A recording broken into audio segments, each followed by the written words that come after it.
Hello mga kaibigan, mga kapatid. Purihin natin si Jesus, Maria at Jose.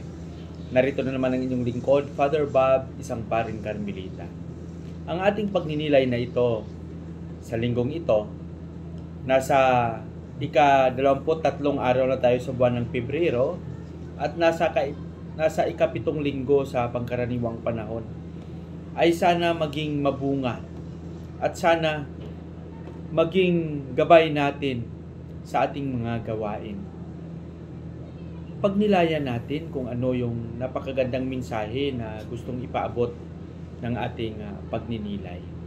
Ang ating ebanghelyo sa araw na ito ay babahagi sa atin ni San Lucas, Kapitulo 6, versikulo 27 hanggang 38. Jesus said to his disciples, "To you who hear, I say, love your enemies. Do good to those who hate you. Bless those who curse you. Pray for those who mistreat you. To the person who strikes you on one cheek, offer the other one as well. And from the person who takes your cloak, do not withhold even your tunic. Give to everyone who asks of you, and from the one who takes what is yours, do not demand it back. Do to others as you would have them to do to you. For if you love those who love you, what credit is that to you? Even sinners love those who love them. And if you do good to those who do good to you, what credit is that for you? Even sinners do the same. If you lend money to those from whom you expect repayment, what credit is that to you? Even sinners lend to sinners and get back the same amount. But rather, love your enemies and do good to them and lend expecting nothing back. Then your reward will be great, and you will be children of the Most High. For He Himself is kind to the ungrateful and the wicked. Be merciful, just as your Father is merciful. Stop judging, and you will not be judged. Stop condemning, and you will not be condemned.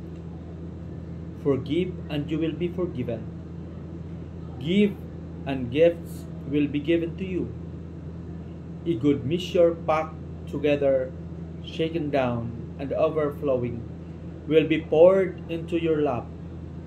For the measure with which you measure will be measured out to you." Mga kaibigan, ang mabuting balita ng ating Panginoon. Kung pagnilayan natin ng mabuti ang ating ebanghelyo, napakahirap gawin. Pero nakita natin at napansin na ito yung mga instrumento na gustong ipaabot sa atin ni Jesus sa pagiging tapat na pagsunod sa Kanya at bilang pagkakilanlan sa ating pagkakristyano. Alam nyo, napakahirap nga talagang maging Kristiyano. Mas piliin natin ang kapakanan ng ating kapwa kaysa atin. Dito pinapaalalahanan tayo ng Panginoon na mahalin natin ang ating mga kaaway. Napakabigat nito. Lalong-lalo na kung tayo ay may hindi magandang karanasan sa mga taong gumawa ng masama sa atin. Posible, madali lang sabihin na mahalin ang mga taong ito. Ngunit sa katotohanan ng ating buhay, ito ay napakabigat. Alam ko na ang lahat ay mayroong proseso. Hindi madali.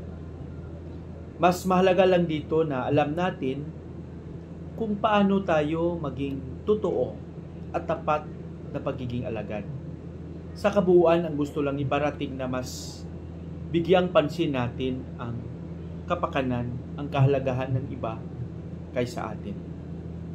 Gawin natin ang mabubuti, ang nakakabuti sa ating kapwa. Huwag nating gawin ang hindi rin natin gustong gawin sa atin.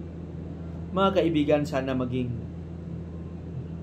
punto ito ng ating pagninilay sa linggong ito at magsikap tayo na maipakita at ipadama natin ang ating pagkakilanlan kay Kristo sa paraan ng paggawa ng kabutihan.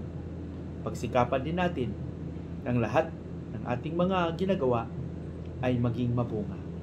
Pagpalainawa tayo ng Panginoon at sana maibahagi din ninyo ang vlog na ito sa inyong mga kaibigan. Sa ating panalangin, sa ngalan ng Ama, ng Anak, at ng Espiritu Santo, mapagpalang Ama, bukal ng biyaya, nagpapasalamat kami sa iyong walang sawang paggabay sa amin, sa likod ng aming mga kahinaan. Tulungan mo kami na maging tapat kami palagi sa aming paglilingkod. Amen. Sa ngalan ng Ama, ng Anak, ng Espiritu Santo.